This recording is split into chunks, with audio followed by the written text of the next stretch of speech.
Olá, nós somos alunos do curso de Ciência da Computação da Universidade Federal de São Paulo e nós faremos um seminário sobre mineração de bitcoins para a matéria de sistemas distribuídos. Essa é a nossa agenda. Primeiro a gente vai dar uma passada na introdução, a gente vai falar sobre a história, mineração de bitcoins, Bitcoin e transferências, curiosidades, lojas, conclusões e referências. Uma breve introdução. O Bitcoin é uma moeda virtual que possui propriedades similares ao dinheiro tradicional. Utilizando uma forte criptografia e uma rede peer-to-peer, a Bitcoin é considerada a primeira moeda sem um centro emissor, atuando exclusivamente de maneira virtual. A cada 10 minutos, 50 bitcoins são descobertas na rede e estima-se que nos próximos 4 anos esse número deverá aumentar para 75. As vantagens do Bitcoin, uma delas é a divisibilidade. Diferente das moedas utilizadas atualmente, um Bitcoin pode ser fracionado em até 10 elevado a menos 8 casas decimais. Escassez. Atualmente existem cerca de 10 milhões de Bitcoins e este número pode se expandir até o momento em que seu protocolo for consistente. Durabilidade. Por se tratar de uma moeda virtual, o Bitcoin é durável tanto quanto o hardware que mantém a transação durar.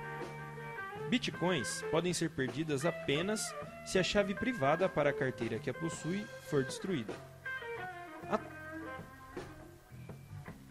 Fungibilidade. Um Bitcoin é equivalente a qualquer outro Bitcoin na rede. O histórico. O Bitcoin é uma das primeiras implementações de criptomoeda, descritas originalmente em 1998 por Wei Dai. Em 2008, Satoshi Nakamoto, vale ressaltar que Satoshi Nakamoto até hoje não sabe se é uma pessoa ou um grupo. Sua identidade permanece um mistério. O Satoshi Nakamoto publicou um artigo científico, o The Cryptography Mailing List, descrevendo o protocolo Bitcoin. Em 2009, a rede Bitcoin começou a funcionar com o lançamento do primeiro cliente Bitcoin. Em 2010, começaram a ser definidos os primeiros preços da moeda, junto com o lançamento do site mt.gox, uma espécie de mercado de câmbio de Bitcoin. Em junho de 2011, alguns sites adotaram Bitcoins como forma de doação, entre eles o Wikileaks. No mesmo ano, o preço do Bitcoin despencou de $30 para $2. Este evento foi conhecido como estouro de bolha. Em 2013, o sistema de pagamentos Coinbase anunciou ter vendido mais de 1 milhão em forma de Bitcoin em um único mês.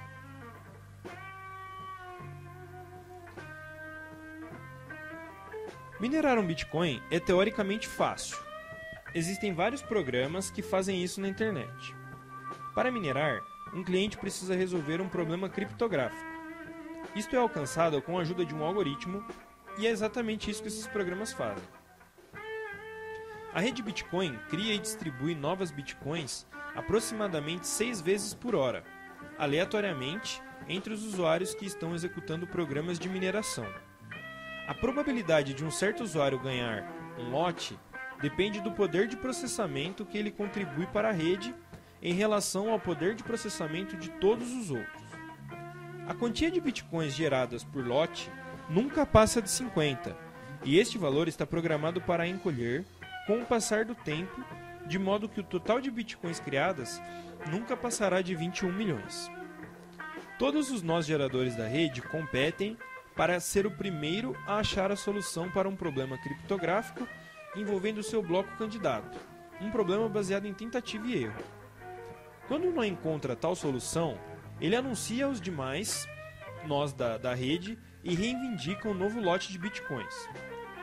Pares, ao receber um bloco recém-resolvido, o validam antes de aceitá-lo e o incluir na corrente. Usuários também podem se juntar em grupos, conhecido como pools em inglês, e minerar coletivamente, aumentando o poder de processamento e, consequentemente, a chance de minerar. Para que a rede gere um bloco novo, a cada 10 minutos em média, cada nó separadamente reajusta o nível de dificuldade do criptodesafio a cada 2 semanas, em resposta a mudanças no poder de processamento coletivo da rede. Os participantes da rede Bitcoin têm uma espécie de carteira que contém um número de pares de chaves pública-privada. As chaves públicas servem como identificação do remetente e destinatário para as transações. As respectivas chaves privadas são usadas para autorizar pagamentos, exclusivamente pelo dono atual. Endereços não contêm nenhuma informação sobre seus proprietários, geralmente sendo anônimos. Endereços são sequências aleatórias de dígitos e letras maiúsculas e minúsculas, por volta de 33 caracteres de comprimento, como por exemplo este que está aí no slide. Na rede Bitcoin, uma moeda é uma cadeia de assinaturas digitais. Uma moeda é transferida para o próximo dono através de uma assinatura digital em um hash das transações anteriores, a chave pública do próximo dono e a adição dessas informações ao fim da moeda. Um comprador consegue analisar a cadeia de donos anteriores. O único problema é não ser possível verificar se a moeda foi gasta mais de uma vez. Uma solução é introduzir uma central confiável, que checa cada transação. O problema é que toda a cadeia dependeria de um órgão controlador, exatamente como um banco. Para isso, vale apenas a transação mais recente, ou seja, garantir que após haver uma transação, o Bitcoin já terá outro dono. Isto é possível anunciando todas as transações de forma pública e solicitando aos usuários que concordem com o armazenamento de um histórico de ações. Aqui a gente tem um esquema de como funciona.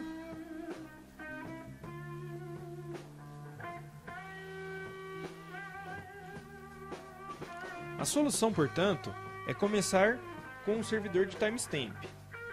O servidor timestamp funciona tomando um hash de blocos de itens que serão registrados e publicando o hash. O timestamp prova que os dados precisam ter existido para entrar no hash. Cada timestamp inclui os timestamps anteriores no seu hash, formando uma cadeia, com cada timestamp adicional reforçando os anteriores. Os passos para rodar a rede são os seguintes. Novas transmissões são transmitidas para todos os nós. Cada nó coleta novas transações em um bloco. Cada nó trabalha em encontrar um Proof of Work difícil. Proof of Work é um esquema de criptografia para a prevenção de ataques, para o seu bloco. Quando o nó encontra um Proof of Work, ele transmite o bloco para todos os outros nós. Os nós aceitam o bloco somente se as transações são válidas e não gastas. Nós expressam sua aceitação do bloco trabalhando em criar o próximo bloco na cadeia, usando o hash do bloco aceito como o hash anterior. Mostrar algumas curiosidades. Esta é uma máquina chamada Frostbit 1000, projetada e comercializada pela Cryonics, ou Cryonics. E ela não recebeu esse nome à toa, já que a máquina é constantemente resfriada com nitrogênio líquido por conta do aquecimento excessivo. Trata-se de uma verdadeira câmara criogênica em miniatura, com 3 núcleos de processamento prontos para trabalhar em um ritmo de 1000 GHz. A máquina custa cerca de $15.000. Uma outra curiosidade é que um funcionário de uma liga de gamers transformou 14 mil usuários em zumbis mineradores, utilizando máquinas dos clientes para minerar. As máquinas foram infectadas por um trojan presente no anti-cheat da própria empresa. Em junho de 2011, houve o maior ataque hacker da história do Bitcoin.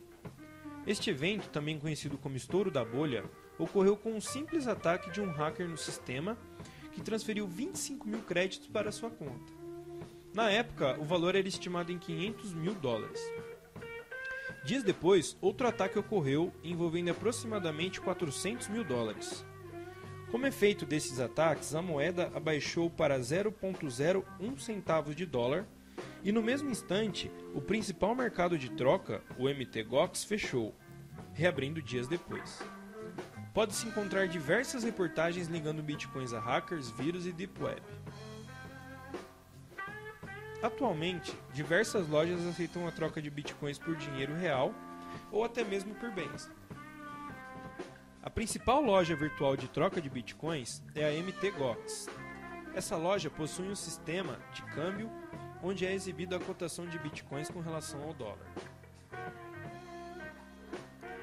Abaixo são listadas algumas lojas que realizam câmbio de bitcoins, como por exemplo a CoinMill, a Mercado Bitcoin, câmbio de bitcoins, entre outros. Uma lista com diversas lojas é fornecida pelo site bitcoincharts.com/markets.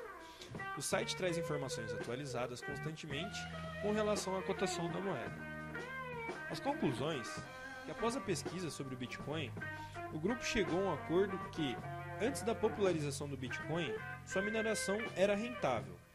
Porém, após os ataques hackers aliados com a popularização do Bitcoin, o mesmo tornou-se uma maneira não muito rentável para simples usuários que possuem apenas um ou poucos computadores pessoais, pois o gasto com a manutenção dos computadores, além da energia gasta com o computador ligado, tornou-se muito maior do que o lucro com a mineração.